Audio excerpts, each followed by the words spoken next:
नमस्कार, प्रदेश एक्सप्रेस में आपका स्वागत है। मैं हूं आपके साथ अंकिता और आइए अब खबरें देखते हैं विस्तार से। मध्य प्रदेश के पूर्व मुख्यमंत्री दिग्विजय सिंह ने कहा है कि उन्हें अफसोस है कि वह सेवानिवृत्त आईएएस अफसर रमेश थेटे को इंसाफ नहीं दिला पाए। थेटे 1993 में आईएएस बने थे। राज्यसभा सांसद और कांग्रेस नेता विवेक तनखा ने गृह मंत्री नरोत्तम मिश्रा को पत्र लिखकर कहा है कि हाल ही में पुलिस मुख्यालय द्वारा जारी गाइडलाइन, जिसमें किसी भी पुलिसकर्मी को छुट्टी के दौरान घर नहीं जाने की हिदायत दी गई है, तत्काल निरस्त की जानी चाहिए। उन्होंने कहा कि यह आदेश पूरी तरह अपरिपक्व है। मध्य प्रदेश के पूर्व मंत्री सज्जन सिंह वर्मा ने राम मंदिर निर्माण को लेकर कहा है कि राम मंदिर बनने के पक्ष में आए सर्वोच्च न्यायालय के निर्णय को सभी धर्म समाजों ने अपनाया है। इससे मित्रता का नया युग शुरू हुआ है। यह देश की अखंडता की मिसाल है। कांग्रेस प्रवक्ता विभा पटेल और ओबीसी आरक्षण को लेकर हाईकोर्ट में याचिकाओं की पैरवी कर रहे अधिवक्ता रामेश्वर सिंह ठाकुर ने कहा है कि भाजपा सरकार नहीं चाहती है कि प्रदेश में अन्य पिछड़ा वर्ग को 27% आरक्षण मिले। उन्होंने कहा कि शिवराज सरकार ने हाईकोर्ट में पक्ष रखने के लिए ऐसा अधिवक्ता नियुक्त नहीं किया जिसे ओबीसी आरक्षण की जानकारी हो। मध्य प्रदेश में बहुजन समाज पार्टी आगामी उपचुनाव से पहले अपना संगठन मजबूत रखना चाहती है और इसके लिए उपचुनाव में जोर शोर से जाने की तैयारी में है। बसपा के दोनों विधायक पहले कमलनाथ सरकार को समर्थन दे रहे थे, अब वह भाजपा सरकार के साथ खड़े नजर आ रहे हैं। ऐसे में राजस्थान की घटना से सबक लेकर बसपा सतर्क है। मध्य प्रदेश सरकार ने शराब नीति में संशोधन के लिए मंत्री परिषद समिति का गठन किया है। यह समिति नीलामी के मामलों को भी देखेगी।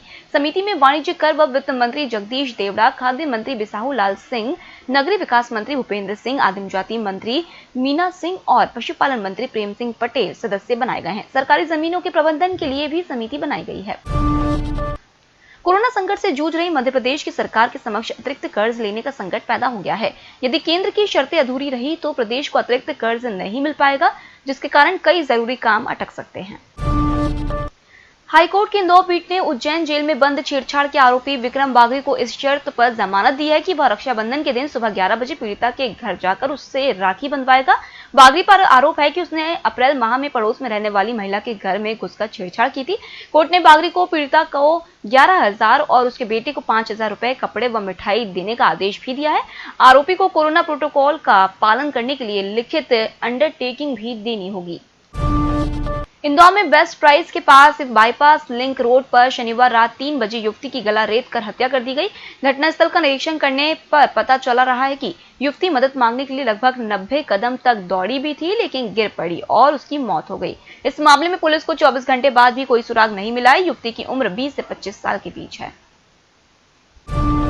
बैतूल के आटनेर के गोंडी घोगरा गांव में कुल्हाड़ी से युवक युवती की हत्या कर दी गई। मारे गए युवक इंद्रदेव झोर की उम्र 40 वर्ष और युवती का कम्मो बाई की उम्र 35 वर्ष है। इस घटना के पीछे विवाहेतर संबंध और प्रेम प्रसंग का मामला सामने आया। बताया जा रहा है कि इंद्रदेव पास में ही खेती करता है। उसका कम्मो से प्रेम प्रसंग था, जो घर वालों को रास नहीं आ रहा था, जिसके चलते दोनों की हत्या कर दी गई।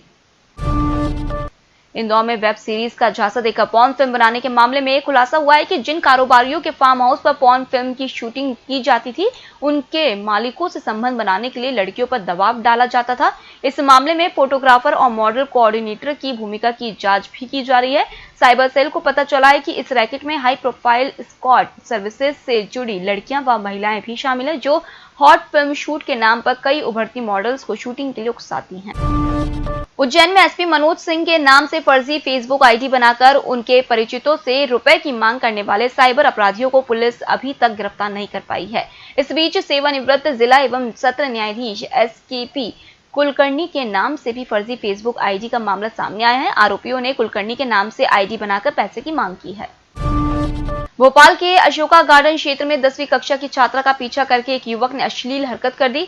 पुलिस ने इस मामले में आरोपी संजय जाटव को गिरफ्तार किया है। अशोका गार्डन में रहने वाली 17 वर्षीय पीड़िता का आरोप है कि वह अपनी सहेली के घर अक्सर जाती रहती थी। इस दौरान संजय जाटव उसे लगातार परेशान करता रहता था। उसने पीड़िता को हाथ की नस काटने की धमकी भी दी थी।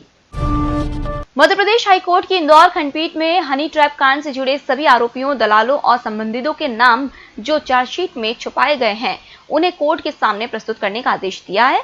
हाईकोर्ट ने एसआईटी चीफ को निर्देश दिया है कि सारी जानकारी तारीख व विस्तृत ब्यूरो के साथ प्रस्तुत की जाए। इंदौर में पुलिस वालों ने एक नाबालिग को गांजा तस्करी के मामले में आरोपी बनाने का डर दिखाकर नाबालिग के पिता से 60,000 रुपए वसूल लिए। इस संबंध में एसपी ने 2 सिपाहियों योगेश लश्करी और कृष्णकांत को निलंबित कर दिया है। मामला अन्नपूर्णा और राजेंद्र नगर थाने का है, जहां गांजे की तस्करी कर रहे आरोपियों को पकड़ने के बाद पुलिस ने उनसे पूछताछ की तो उन्होंने एक नाबालिग का नाम भी बताया, जिसके आधार पर पुलिस ने उसके पिता से वसूली की। भोपाल में नाबालिग बच्चियों से यौन शोषण के आरोपी प्यारे मियां के खिलाफ श्यामला हिल्स थाने में दर्ज धोखाधड़ी के मामले में पता चला है कि उसने टेलीकॉम कंपनी से 60 लाख नहीं बल्कि 1.25 करोड़ रुपए की ठगी की थी। प्यारे मियां ने अभिनेता रजा मुराद को कमेटी में जोड़ने के बाद उनके स्थान पर घर के सदस्य और काम करने वालों के नाम रख लिए थे। भोपाल की पंचवटी कॉलोनी फेज 3 में 200 लोगों से 20 करोड़ रुपए की ठगी करने वाले रमाकांत विजयवर्गीय के खिलाफ कोहेफिजा पुलिस ने 3 मामले और दर्ज किए हैं। इस प्रकार उसके विरुद्ध कुल 26 एफआईआर दर्ज हो चुकी है। उसके खिलाफ 30 से गिरफ्तारी वारंट लंबित है। मुख्यमंत्री शिवराज सिंह चौहान को लेकर मीडिया में गलत जानकारी साझा करने वाले आरोपी डॉक्टर राजन सिंह के खिलाफ धोखाधड़ी का मामला भी दर्ज कर लिया गया है। बताया जा रहा है कि उसने एनसीपी के लेटर हेड पर शरत विचार मंच बनाया था। इसके बाद एनसीपी के राष्ट्रीय सचिव ने उसके खिलाफ शिकायत की। भोपाल में पशु चिकित्सा विभाग के joint commissioner doctor CS Patel के साथ अधीनस्थ डॉक्टरों ने घर में घुसकर मारपीट कर दी। इस दौरान उन्होंने जाति सूचक शब्दों से अपमानित भी किया गया।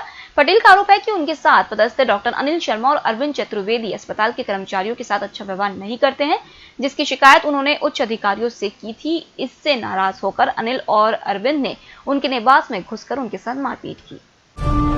भोपाल के अयोध्या नगर में रेस्टोरेंट के लिए राशन लाने और वेतन बांटने की जिम्मेदारी संभाल रहे एक मैनेजर ने 4 लाख रुपए का गबन कर दिया। रेस्टोरेंट की संचालिका मोहिनी वर्मा का आरोप है कि धनंजय सिंह नामक युवक लॉकडाउन के दौरान रेस्टोरेंट बंद होने के बाद अपने गृह राज्य बिहार लौट गया और अपना फोन भी बंद कर लिया। आरोपी अपने साथ 4 लाख रुपए भी ले गया है। पुलिस को आरोपी की तलाश है। मध्य प्रदेश में रविवार को कोरोना संक्रमण के 921 नए मामले सामने आने के साथ ही पीड़ितों की संख्या बढ़कर 33,535 हो गई है। इनमें से 886 मरीजों की मौत हो चुकी है। 23,550 मरीज ठीक हो चुके हैं। प्रदेश की राजधानी भोपाल में कोरोना वायरस के 142 नए मामले सामने आने के साथ पीड़ितों की संख्या बढ़कर 7,092 हो गई है। इनमें से 189 की मौत हो चुकी है। 4,325 मरीज ठीक हो चुके हैं। भोपाल में रविवार को 8 लोगों की कोरोना वायरस संक्रमण से मौत हुई, जो कि एक दिन में सर्वाधिक है। फिलहाल इस बुलेटिन में इतना ही। आप बने रहिए EMS टीवी के साथ। नमस्कार।